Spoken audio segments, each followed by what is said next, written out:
Festival director Fiona Stewart talks about her plans for the main stage at the Green Man Festival. It's a 22-foot orbit stage. The reason it's there is you've got the backdrop onto the Sugarloaf Mountains behind it, but also it's there because I can direct the speakers into the hill here, which absorbs the sound. It creates a natural auditoria for people wishing to see the stage, so they can see it at a lot of levels. And it also means there's a good standing room space. You could get probably 2,000–3,000 in front of that stage area at the moment. But we'll see, you could probably move that up a little bit actually. A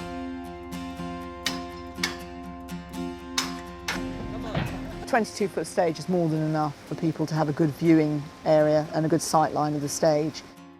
Looking down on that space, that is spectacular. That's just like, nature's backdrop for me. From the artist's point of view, I try and bring that into their act, as it were. If I put an enormous stage there, a big black domed thing, which I'm sure some of my technical crew would love me to do, I think it takes away from the experience. I mean, it's beautiful. You see, an artist performing there and the lights on the artist, it has a tremendous theatrical impact.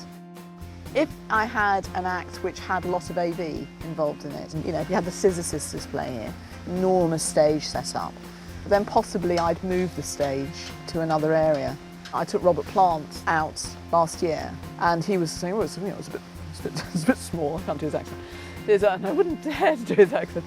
And then I showed him the back of it and just said, look, this is what you're going to look like. And he was like, oh, yeah, well, that'll do then. How long does Fiona allow for the stage to be completed? The construction process would be, depending on the weather, something in the region of 4 to 5 days to build a stage. From a schedule point of view, then the sound and lighting teams goes in Tuesday, Wednesday, and it takes about 2 days. For other people who are starting out, it might take a bit longer. It certainly did when I started, I'd be honest with you. It's taken many years to get that to get it that slick.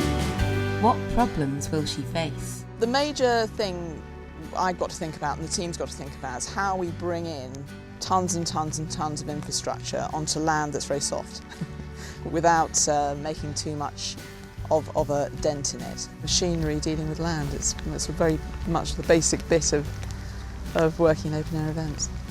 And that's where the science of everything becomes interesting, because like in there's architecture, engineering, electrical engineering, the whole area of new forms of energy is going to be very much part of what we're doing now.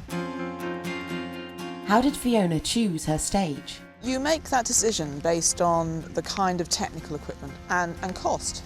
We're not loaded, so we get the best stage for that function. Personally, I like white stages. I like stages which are white or silver because I like to use light as a theatre function in what I do. I don't necessarily like to have big screens because this is an indie festival really, and I like all the artists to be the centre of attention.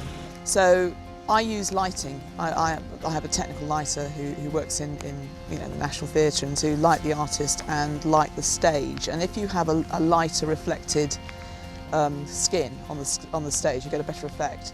You'll see when you see it, it's like a green glow on the stage. And it's lovely at night. It makes it much more attractive, much more of because stages in themselves can be quite ugly. So maybe being a bit of a girly, I quite like to make it pretty. I mean, I think the integration of attractive production into somewhere like this, I don't want something that looks like a big Dalek in the middle of this beautiful field. How did Fiona go about getting permission to run this festival? I've been running festivals for a very long time, so I was able to get references from a number of other councils that I'd worked with, which is a big thing for running a music festival like this.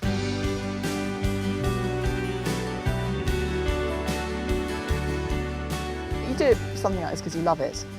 I adore my job. It's just delicious to me. And the people who work with me love it as well. And I'm really lucky because I work with some brilliant people.